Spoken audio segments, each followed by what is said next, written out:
a day after the confirmation came in on Lebanon-based Hezbollah chief Hassan Nasrallah, who has been eliminated, the Israeli military said dozens of aircraft that struck Houthi-dominated areas in Yemen. The military said it targeted power plants and seaport facilities in the city of Hodeidah.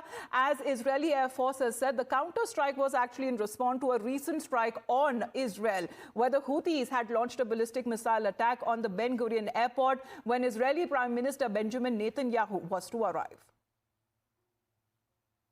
כל מי שפוגע, מנסה לפגוע באזרחי מדינת ישראל, נגיע אליו.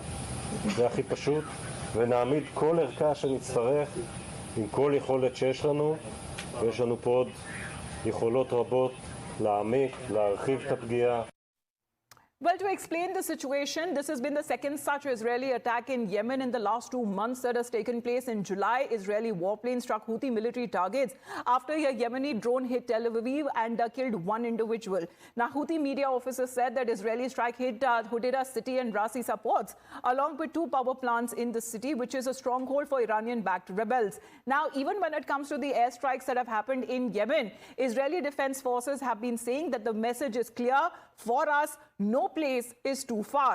The Houthis, meanwhile, have claimed that they had already taken precautionary measures ahead of the strikes, emptying oil storages in the ports and also asserting that the strikes will not stop the rebels from attacking shipping routes and directly on Israel.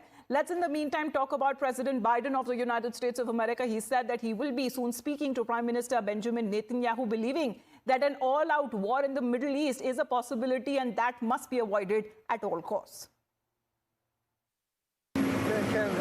Can an all-out war in the Middle East be avoided? It has to be. We really have to avoid it. We've already taken precautions relative to our embassies and personnel who want to leave, but we're not there yet. But we're working like hell with the French and many others to do good work.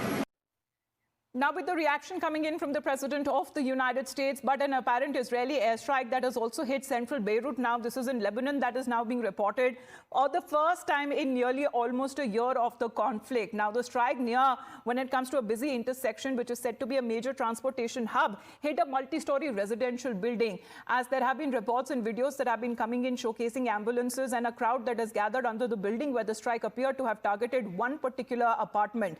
Israel, meanwhile, has frequently targeted Beirut's southern suburbs, where the Lebanese group Hezbollah, which is backed as far as the strong presence is concerned, but had not hit any locations near the city center. And this area where the strike took place is said to be a primary district, thorough when it comes to the lines with the residential areas. But we have seen the damage that the previous Israeli airstrike had caused on Lebanon.